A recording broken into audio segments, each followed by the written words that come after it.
Salut à tous et à tous, c'est Comicsforge, j'espère que vous allez bien. Pour ma part, ça va très bien. Aujourd'hui, deuxième partie de cette vidéo trilogie sur l'analyse et sur les reviews du run de Jason Aaron sur Thor. Aujourd'hui, on s'attaque au gros pavé, à l'histoire un peu principale. Thor, Dieu du tonnerre, donc évidemment écrit par Jason Aaron et dessiné par Isaac Ribic, Bianchi, c'est Simeone Bianchi et Olivier Coipel, principalement.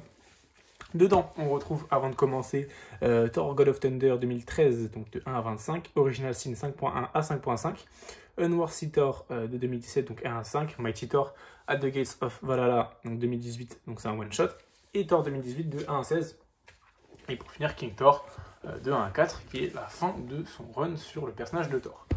Donc, pour ma part, ça a été la découverte de Thor, de l'univers d'Asgard, comme j'ai dit dans la précédente vidéo, mais même du personnage de Thor qui est pourtant très connu, notamment via le MCU, mais qu'en comics, je ne le connaissais pas, sauf comme, voilà, le dieu des Avengers, le dieu du tonnerre, qui vient d'une autre contrée, de Asgard. Je connaissais Odin, voilà, je connaissais vraiment Loki, enfin vraiment les bases, mais je connaissais rien de plus.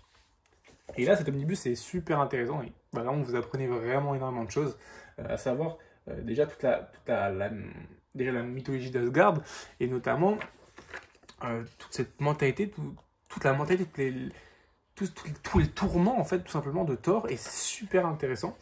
Donc, il est découpé en 3 parties, cet omnibus, en trois axes. Le passé, qui est un Thor, en fait, un jeune Thor qui apprend tout simplement la vie de Dieu, un peu parce qu'il traîne sur Midgard. Ce qu'il aime, c'est les femmes, les Rommel, et la guerre, donc un monde un peu viking, en fait, donc très primitif. Un Thor présent et un Thor de la fin des temps, de la fin de l'univers, qui tout simplement voilà, essaye de lutter contre cette fin. Donc le dernier des dieux. À l'intérieur, on va commencer par ce premier arc directement, qui est l'arc de Gorr, le massacreur de dieux. À ne pas vous fier à celui du MCU. C'est pas à mettre entre les mains de tout le monde. Si vous êtes vraiment très jeune, je vous déconseille ce comics, parce que voilà, c'est assez violent, il y a vraiment beaucoup de sang, pas mal de morts dans ce récit, étonnamment pour un Marvel. C'est vraiment un récit qui m'a énormément plu, surtout un arc qui m'a énormément plu, parce que Jason Aaron nous crée un personnage, un vrai Némésis à Thor. Graphiquement, je ne vais pas en parler parce que c'est tout en beau. C'est vraiment, cet arc-là, il est vraiment magnifique. Que ce soit le passé, le présent, le futur. Donc Gorr, c'est qui oui, c'est sur des planches qui sont vraiment... Voilà. Comme je le dis dans le précédent omnibus, des planches charismatiques, iconiques, vous allez en avoir des tonnes. Donc Gorr, comme j'ai dit, c'est qui? C'est simplement un humain. Enfin, voilà, un humain classique qui venait d'une autre planète, d'une autre contrée, ou qui prie les dieux parce qu'il vient d'une terre sèche où il voyait ses proches, sa famille, ses enfants, tout le monde mourir, et il voyait qu'aucun dieu ne répondait à ses prières, lui qui était très croyant. Et du coup, de ce biais, sa foi a évidemment basculé quand il a tout perdu littéralement, et il ne croyait plus en des dieux. Via un biais, il a récupéré des pouvoirs, un peu de chance. Et à partir de ce moment-là, il s'est juré de tuer tous les dieux et de venger tous les gens qui étaient comme lui, qui n'avaient personne qui répondait à ses prières. Thor étant un dieu, évidemment, il a dû y passer, notamment après avoir mené cette petite enquête. Ça, c'est dans le présent. Et on découvre qu'en fait, même dans le passé, il l'avait déjà affronté une première fois, et c'est vraiment un ennemi qui est surpuissant. Alors évidemment, pour massacrer les dieux, il faut déjà être très très fort.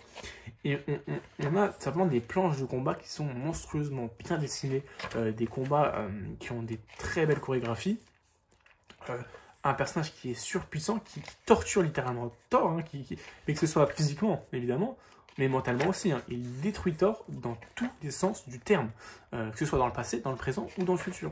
Et c'est là où on se dit, ok, ce gars-là est fou, ce personnage-là est fou, mais il a quand même quelques-unes de ses raisons.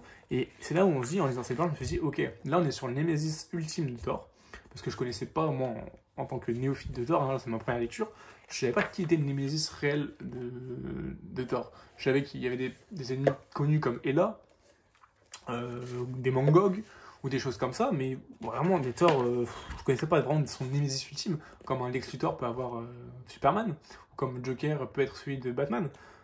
Donc je le connaissais pas. Et franchement, celui-là, ouais, ça, ces planches-là, ils sont vraiment magnifiques. C'est où Thor se fait totalement détruire, torturer.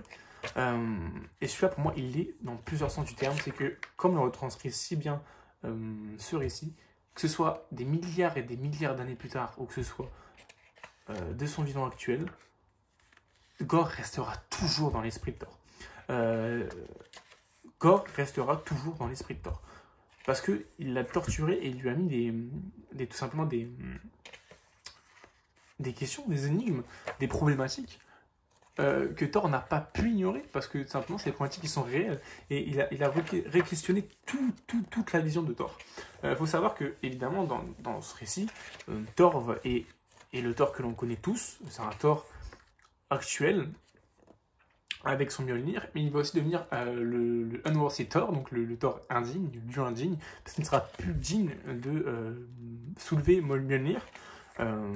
Donc il y a aussi une énorme facette que l'on voit surtout avec son Thor du passé et celui du présent de comment être digne pour soulever, comment être un dieu digne, comment être un bon dieu, comment être le dieu qui répond aux attentes des humains, des hommes qui prient justement ce dieu-là. Et c'est super intéressant parce que c'est des questions qui, est-ce qu'ils ont vraiment des réponses? Non. Et avec des phrases qui sont vraiment, là bon je spoil la fin de l'omnibus, hein, mais c'est pas vraiment un spoil. À la fin, la moralité, c'est que Thor n'a jamais été un dieu digne. Et aucun dieu sur Terre n'est digne. Aucun dieu dans toute la galaxie n'est digne. On ne peut pas être un dieu digne. C'est impossible. Parce qu'on ne pourra pas répondre à toutes les attentes. Parce qu'être un dieu, c'est de base déjà ne pas être digne des attentes qu'on peut avoir envers eux. Donc c'est super intéressant. Alors certes, pas tout le temps autant que Gore, mais moi j'ai adoré ce personnage, cet ennemi-là, je l'ai adoré. Que ce soit pour les problématiques qu'il amène, ou même charismatiquement. Esthétiquement, il est très beau, c'est un alien certes, mais qui est très puissant, très stylé, qui a une phase d'ombre super stylée. Donc là, on l'a dans un premier temps, voilà, dans ce grand arc qui va mélanger passé, présent et futur. Donc on aura des crossovers entre les trois Thors, justement, pour vaincre ce Gore. Donc là, pour l'instant, on l'a dans son premier arc. Je ne juge pas, enfin, je ne dévoile pas tout, mais on va le retrouver un peu après, et ça, j'en reparlerai. Donc voilà, du coup, pour ce Thor. Thor qui va avoir dans ce comics une petite relation. Alors, les relations qui sont super bien poussées. On a cette relation avec Jane Foster. Alors, pas relation amoureuse, mais bon, ancienne relation, évidemment. Et on sent qu'il y a toujours de la passion, il y aura toujours de l'amour entre eux. Je trouve que Jane Foster, bon, on a déjà parlé de l'autre omnibus, est super bien développée. Bon, évidemment, parce qu'elle devient carrément le personnage principal pendant des années. Mais Thor aussi, la facette, les réflexions de Thor, sont super intéressantes. On voit que c'est vraiment la femme qui sera toujours celle de sa vie en fait, hein, et c'est super bien, c'est super beau. À savoir, là-dedans on se rend pas compte parce que nous voilà, on lit cet omnibus qu'on a acheté, peu importe le prix, on l'achète et on le lit. Mais dedans on a littéralement presque 6-7 ans d'histoire sur un personnage.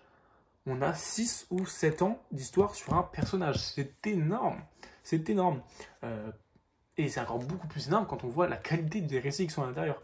Et c'est là où le format omnibus prend sens, c'est qu'on se dit, ok, alors bon là c'est mal édité, certes, je vous l'ai toujours dit, voilà, je trouve que la manière d'avoir édité Dieu du tonnerre et Death du tonnerre de l'autre côté, c'est pas très intelligent du tout. Mais voilà, le fait de se dire que bon, bah voilà, là littéralement on a toute l'histoire de Thor vue par Jason Aaron, qui est 6-7 ans, voire peut-être plus, même peut-être 8 ans. Bah c'est incroyable de pouvoir lire ça comme ça d'un coup, d'une traite. Ça embellit encore plus le récit. Je me dis, moi, à certains moments, ceux qui disaient ça, mois par mois, ils devaient être fous à certains moments. Parce qu'il y a des moments, franchement, tu deviens fou. Hein. Vraiment, le récit est vraiment bon. Moi, j'ai adoré. Alors, comme j'ai dit, moins que celle de Death du tonnerre, parce qu'à l'intérieur, je vais vous en parler après, il y a un peu des trucs de remplissage, je trouve. Parce qu'évidemment, il fallait faire patienter pendant un event. Donc, l'event qui sera dans la prochaine vidéo, donc War of the Realms. Donc, c'est un event, en fait, qui arrive après. Donc, des fois, il faut faire patienter ou simplement faire un peu migrer, faire monter un peu la sauce. Donc voilà. War of the Realms, on en parlait. On a parlé d'un Nemesis, hyper intéressant. Et on va parler du deuxième, qui est Malekith, qui est alors, en fait, qui est censé être le plus gros adversaire de Thor, parce que littéralement, c'est lui qui amènera à l'event War of the Realms, l'event qui dure, qui est vraiment l'aboutissement de Thor. C'est pas Gore, c'est vraiment pas Gore, même si on en reviendra encore après. Non, c'est lui, c'est Malekith, qui est en fait un elfe noir, qui lui aussi a un passé triste, hein, qui est un elfe de guerre, du coup, qui a passé son enfance à voilà, brûler des cadavres de guerre, sa mère l'a vendu, il a vraiment un passé qui est pas facile du tout, ça on le sait, mais qui lui a une passion pour la guerre. Voilà, lui, une passion, son but c'était dans les 10 royaumes, donc tous les Asgard, Jotunheim, tous les 10 royaumes, quoi, elle, peu importe, tous les royaumes qui sont d'ailleurs très bien développés. Tous les royaumes sont bien développés dedans. Et ça, c'est super parce on peut très bien dissocier tous les royaumes. Et aussi, de ce biais, une sorte de ligue des Avengers entre intra-royaumes qui va être là. C'est hyper intéressant avec justement dedans des trolls, des nains, elfes noirs, elfes blancs, Asgardiens évidemment. On a tout du coup. Et c'est super intéressant. On va notamment avoir un arc. Vous voyez cette planche, elle est vraiment magnifique. Avec les têtes des elfes noirs là. Cette planche est magnifique. Mais il y en a tellement. Et c'est gore, en fait, on sait que c'est gore. Enfin, c'est pas gore le personnage, c'est gore. C'est vraiment gore esthétiquement. Et moi j'ai adoré. Donc Malekith qui est voilà, ce fameux personnage qui va faire monter la sauce pendant au moins 1000 pages. Au moins 1000 pages, et sans compter vraiment du coup l'autre omnibus qui fait aussi monter la sauce.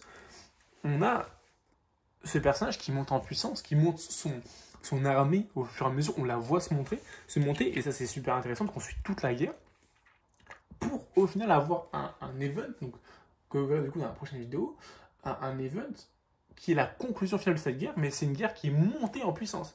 J'aime bien faire des parallèles avec parce que ça se passe en même temps, et qu'il y a aussi des liens avec le Venom de Donny Cates, où voilà, on sait que Knull va arriver, voilà. Mais on monte la sauce, on monte la sauce, jusqu'à la fin où Knull vient sur Terre, et essaie d'envahir cette Terre du coup. Là c'est un peu le même délire. Malekith, des fois, pendant plusieurs moments, on va pas le voir, après on va le revoir, mais on sait que pour l'instant, il trifouille à tout. Voilà. Là, c'est les épisodes que je parlais, c'est les épisodes où des fois on revient dans le passé, c'est des épisodes qui sont graphiquement, je trouve, un peu compliqués à lire, c'est pas super beau, et c'est pour ça que je mets pas cet omnibus au-dessus de l'autre, parce que même si des fois certains épisodes comme ça sont intéressants, je dis pas le contraire, mais esthétiquement, graphiquement, c'est vraiment pas fou. Moi, je kiffe vraiment pas. On parlait de relations aussi.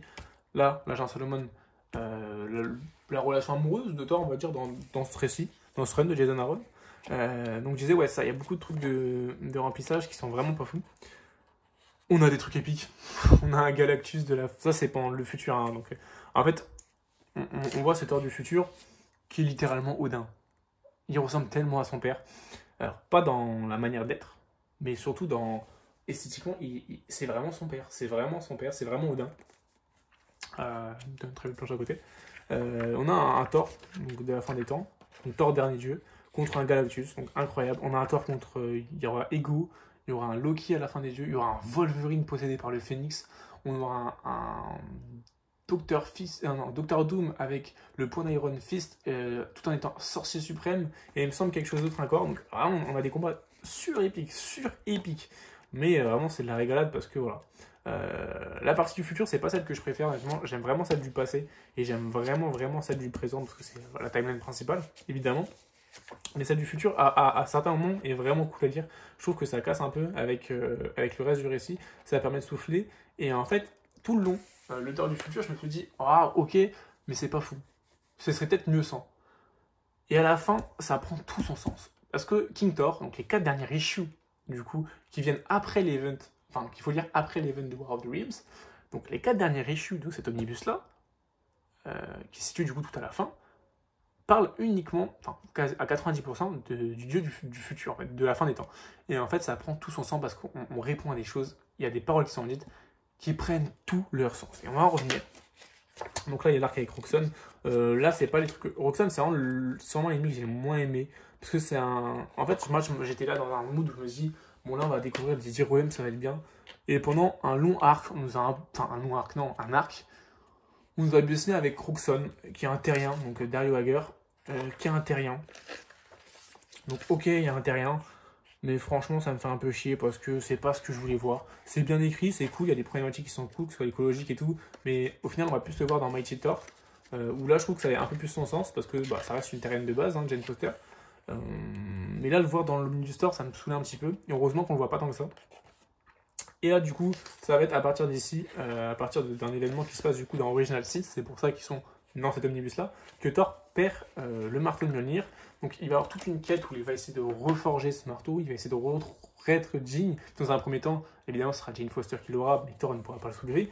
Ensuite, ce marteau n'existera plus. Ensuite, il va évidemment essayer de le reforger, de le recréer, jusqu'à un point où on arrivera juste après. Mais c'est super intéressant, c'est cette quête son obsession en fait à devenir digne, jusqu'au moment où on voit qu'en fait être digne, c'est pas de vouloir l'être, c'est l'être de base, c'est faire des choses pour l'être, et c'est pas courir après justement cette dignité sans cesse, donc ça n'amènera jamais à rien.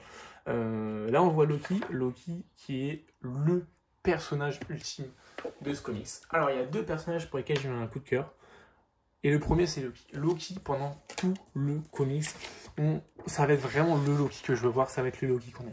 C'est le Loki, on ne sait pas s'il est gentil, on ne sait pas s'il est méchant, il va faire des coups de malice, des coups de Trafalgar, tous les 5 issues, où il va nous retourner le crâne, des fois on va se dire, mais attends, c'est un mauvais du coup, il est avec Malekith, parce que spoil en fait au début, il rejoint l'armée de Malekith. Et en fait, après, il fait, ah mais non, en fait, il se bat pour Asgard. Ah mais non, en fait, il se bat pour Malekith. Il a retrahi Asgard, il a retrahi Malekith. Et c'est vraiment, c'est la fourberie, mais c'est la définition parfaite de Loki. Et il est tellement bien écrit, ce Loki-là.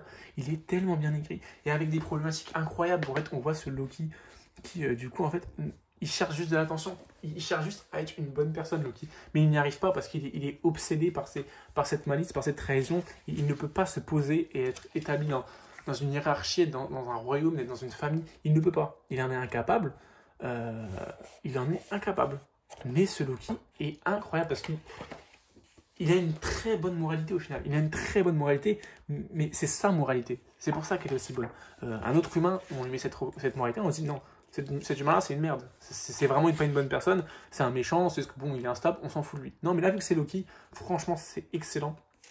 À la fin aussi, où je t'en parlais dans War of the Realms, il a une conclusion qui est parfaite. Il a une conclusion qui est parfaite, qui est vraiment très très bonne. Bon, là on voit Jane Foster. Donc voilà, là c'est tous les combats que Thor fait. Thor fait beaucoup de combats contre beaucoup justement des gens des 10 royaumes, notamment pour se battre contre Malekith, l'armée de Malekith, parce qu'il essaiera de dissoudre coûte que coûte avant la grande bataille. Bon, nous on arrive après, donc on sait qu'il y a eu cette grande bataille, on sait qu'il y a eu Stevens, il n'aura pas réussi. Mais c'est super intéressant, on voit du bêta rebuild dedans, si c'est cool. On voit un peu de Thanos qui a une relation avec la mort, mais qui a surtout une relation avec Hela. Parce que là, est-ce qu'elle n'est pas finalement pas si loin que la mort? Donc tu auras un peu des combats, mais ça c'est des combats que je prends pas forcément compte, parce que c'est un peu what the fuck. Là on avait des issues un petit peu remplissage. Et là on va passer un petit peu, ah, ça c'est les styles graphiques que j'aime un peu moins. Donc voilà, on va un peu nulle part et ailleurs. Enfin, là c'est un arc qui est dédié à Loki, qui est super cool. En fait c'est un arc où justement, c'est l'arc un peu, vraiment l'un des derniers arcs qui est vraiment bon dans ce Thor. C'est un arc où en fait on va dans Elle, donc là où tous les morts sont. Et en fait, dedans on a tous les frères de Thor. Donc on a que ce soit Elle, on a Loki, on a du coup Balder, on a vraiment tout le monde en fait. On a vraiment tout le monde. Voilà, on en parlait tout à l'heure du Logan X, j'allais dire Fire Force, Phoenix Force du moins, la force du Phoenix. C'est lui. Là, c'est vraiment la fin des temps, il n'y a vraiment plus personne sur Terre. Thor pensait que c'était le dernier, et non, il se découvre qu'il y a Wolverine qui est encore là. Des vieux frères, Thor et Wolverine, évidemment. Ils ont connu les mêmes tracas. Donc voilà, on a un arc qui est plutôt cool dans Elle, qui est assez spécial. C'est pas le meilleur, franchement, c'est vraiment pas le meilleur arc, mais franchement, il fait l'affaire. Franchement, il fait l'affaire, il est plutôt cool. Il y a des bons sujets qui sont abordés dedans. Voilà, ce que je voulais vous montrer, c'était ça. C'était tout simplement, voilà, c'était ça. C'était le point de fer, le Starbrand suprême, le maître de la vengeance mystique, il est Fatalis. Voilà, c'est lui. C'est Fatalis de la fin des temps, en mode Doctor Strange, en mode Iron Fist, en mode Doom. Voilà. J'ai pas parlé dedans, mais il y a évidemment les 3 petites filles de Thor dedans, qui sont des personnages qui sont un peu là pour découvrir en même temps que nous, grâce à la bibliothèque divin. En gros, en fait, les filles sont assez curieuses, ils vont souvent les lire, les récits de Thor, pour voir, en fait, pour raconter un peu, pour lire, pour s'informer sur leur vie de leur grand-père, et par ce biais, ils raconter du coup les récits qu'on lit. C'est ça que c'est intéressant, c'est ça qui est vraiment pas mal fait. Du coup, voilà, on a aussi voilà, ça c'est le seul, alors, pour le coup, ça c'est vraiment le seul remplissage que je trouve vraiment qualitatif, c'est le premier amour de Thor, où en fait, Odin demande à Loki de trouver une malice, tout simplement pour que Thor arrête de traîner à Midgard, parce que pour lui, Midgard c'était vraiment là où il y a tous les pouilleux, il faut arrêter d'aller là-bas. Et en fait, Loki crée tout simplement une femme qui plaira à 100% à Thor, donc il lui plaît, il y a vraiment beaucoup d'amour. Après, Thor est appelé en mission, et en fait, Thor se rend compte qu'il reste littéralement 80 ans pendant une guerre qui dure 75-80 ans, et quand il revient, elle est morte. Et le plan spoil, ça ne fonctionnera absolument pas. parce que Thor va encore plus aimer Midgard pour rendre hommage à cette femme. Mais c'est vraiment une belle petite histoire. Voilà, on continue. Là, on arrive vers la fin de l'omnibus. Voilà, c'est la quête, encore une fois, de Thor. Là, c'est tous les préparatifs avant. On a une grosse bataille, c'est vrai, de Thor contre Odin, qui est vraiment sympathique. On a ce Thor voilà, qui cherche notamment cette quête sur Mjolnir. Donc voilà, c'est un peu la fin voilà, de cette vidéo. On va pas essayer d'étoffer ça plus. On a beaucoup d'arcs sur Loki. Loki, enfin je vous l'ai dit, rien que pour Loki, si vous êtes fan de Loki, c'est vraiment le run à lire. Je pense que vous l'avez déjà lu du coup, mais c'est le run à lire. Et dernier point, surtout, Loki pour sa relation avec son père. La finalité est certes dans War of the Realms, mais tout le récit, on a une finalité d'un Loki qui essaye de... Ah, du coup, un truc qui va se casser encore à la fin, parce qu'il y aura un twist, mais Loki qui essaye vraiment de prouver à son père que c'est vraiment son fils, donc son père qui est Loki.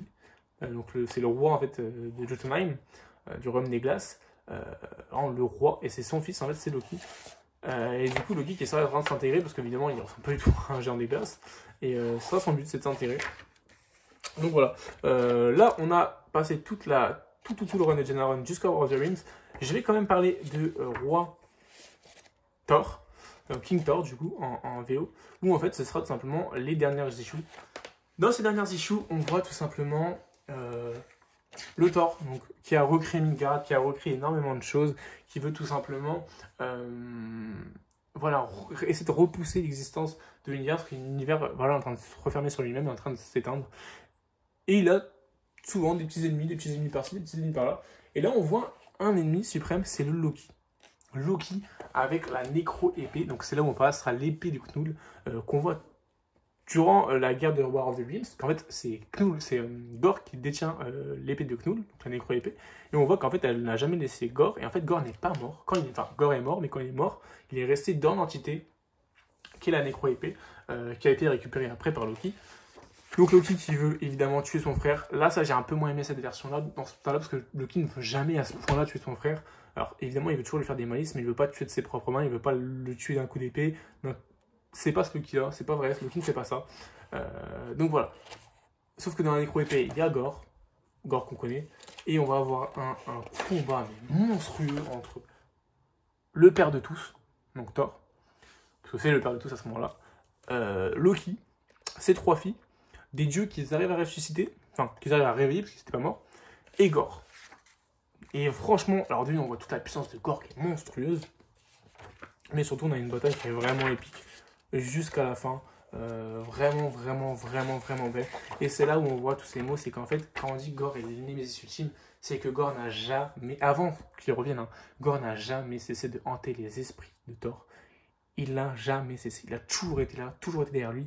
Et ça, c'est vraiment emblématique d'un bon ennemi. Gorr est pour moi l'ennemi ultime de Thor. Et voilà, jusqu'à la fin où Thor, en fait, ne sera tout simplement pas digne. Il dit ces mots, que c'est un dieu indigne. C'est Thor, l'indigne dieu. Et c'est super cool, je trouve. Loki qui sera lié avec son fils, enfin son frère, excusez-moi, évidemment pour une dernière bataille. Loki qui se sacrifie pour la Terre, pour l'univers, parce qu'il se transforme, en fait, en gros, il génère le soleil. Voilà, c'est lui qui génère le soleil. Là, on a un petit aparté avec ce personnage-là qu'on retrouve tout au début, mais qu'on retrouve aussi à la fin, qui lui lit tous les récits de Thor, qui sont écrits par le bibliothécaire un peu divin. Et en fait, lui, tout simplement, donc c'est Shadrach, il va les lire, et c'est là où on voit un peu, c'est le petit clin d'œil pour nous, en fait, je pense, où en fait, on nous dit, voilà, Thor, on aura toujours des récits à lire de Thor, toute la bibliothèque. Thor, on aura toujours des récits à lire de lui, ne t'inquiète pas, il y en aura des milliers, et c'est pas fini d'être écrit. Ensuite, on a des... Là, à la fin, c'est un peu n'importe quoi. On voit tout simplement Thor. Voilà, qui est un peu... On dit qu'en fait, Thor, on aura tellement de récits Thor qu'on aura un peu de tout et n'importe quoi. On a un Thor flic de l'espace, un Thor qui est une planète. On aura un Thor sauvage qui ne sait pas parler et qui se marie avec une géante des glaces. C'est pour vous dire un peu le délire. Et en fait, on dit à la fin que des Thor, il y en aura des millions dans le multivers. Et même dans l'histoire, on aura toujours des nouveaux Thor. Parce que Thor, ce sera une entité, ce sera le dernier des dieux. C'est ça aussi où on montre que Thor du futur existe, c'est que Thor, ce sera le dernier des dieux, ce sera le dernier dieu en vie. Parce que c'est, pour nous, en fait, on voit comme Thor, qui est le dieu de la planète Terre. Bon, c'est un dieu qui est très fort et tout, mais en fait, on ne se rend pas compte, nous, de la puissance de Thor, parce que Thor, c'est vraiment le dieu ultime de cet univers Marvel, évidemment. C'est le dieu. C'est vraiment celui qui restera à la fin des temps, ce sera Thor. On voit, c'est parmi tous les dieux, toutes les entités au monde, c'est ce qu'on voit à la fin du coup de ce Thor, ce sera Thor en fait. dans le futur qu'on voit, ce sera Thor. L'être ultime, le dernier être sur Terre, hormis du coup ceux qui viennent de recréer les êtres humains, le Midgard, ce sera lui, c'est Thor. Et qui se battra toujours pour le bien. Et ça, c'est super cool. Jane Foster, on voit aussi, du coup, on voit en fait un peu le futur des autres. On voit Jane Foster qui devient une Valkyrie. Hyper logique, hyper logique. Sif, on voit que ça devient la gardienne du Bifrost.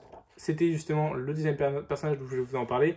C'était tout simplement Heimdall. Heimdall qui est le personnage super bien écrit. J'ai adoré Heimdall. J'ai vraiment adoré. Et pour finir le récit, on voit tout simplement Gore. Gore, qui est emmené dans un paradis de base. En fait, c'est un paradis où tout est heureux, tout est amour, tout est joie. Et en fait, à la fin, on nous dit, mais en fait, c'est un paradis pour nous, mais pour lui, c'est l'enfer. Voilà, ça, c'est l'enfer de Gore. C'est un monde où tout va bien. Et ça, je trouve ça un peu sympa, un peu drôle. Et voilà, ça se finit avec simplement le Thor du futur, donc le Thor de la fin des temps, qui va tout simplement faire régner la foudre jusqu'à la fin des temps en se sacrifiant, en se battant contre l'univers lui-même, en tout simplement voilà, faisant gronder la foudre et en repoussant la fin de l'univers. Donc voilà pour cet omnibus de Thor, vraiment un magnifique omnibus. Alors certes, un peu du remplissage, je sais plus j'avais donné quelle note à Thor Death du Tonnerre, je crois que j'avais donné 8,5. Dans ce cas-là, celui-là, je lui donne un bon 7, bon 7, ouais. Parce que franchement, j'ai adoré. Merci Jason Aaron, qui nous a, comme je l'ai dit, là, c'est 6, 7 ans, 8 ans peut-être, de récits dedans, dans les deux omnibus, et franchement, c'est une régalade. C'est pour ça que ce mec est encore plus frustrant quand on voit ce que des fois, il nous pond des boosts dedans.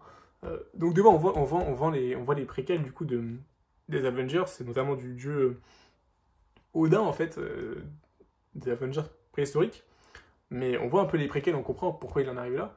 Mais franchement, c'est comment il peut nous pondre ça et après nous pondre des bouses. Ça, je comprendrai jamais Jason Aaron. C'est vraiment ce gars-là, c'est un coup sur deux, il est excellent. L'autre coup, il va être vraiment nul, quoi. C'est au petit bonheur la chance. Donc voilà pour cette vidéo. Il y aura une autre vidéo qui sera beaucoup plus courte, beaucoup plus rapide sur War of the Realms. Ce sera l'event qui, je vous spoil, est un très bon event au final. Voilà, merci d'avoir regardé la vidéo. N'hésitez pas à me dire ce que vous avez pensé de Thor, de tout ce run sur Jason Aaron, que ce soit Mighty Thor ou celui-là. Je suis vraiment curieux, je sais qu'il y a eu énormément d'avis positifs. Il y a beaucoup de gens qui n'ont pas été sur ces omnibus parce que justement, éditorialement parlant, Panini a fait de la merde et a mal édité ça, je sais très bien, et ça me fait autant chier que vous, parce que je sais qu'il y a des gens qui vont passer à côté de ça alors que c'est excellent. Il suffit de vraiment nous bosser de notre côté pour vraiment lire dans l'ordre avec ces deux omnibus en même temps, et évidemment mettre la main au porte-monnaie. Mais franchement, la qualité alliée, merci Jason Aaron. Sur ce, je vous souhaite une très bonne journée ou une très bonne soirée, et surtout de très bonnes lectures.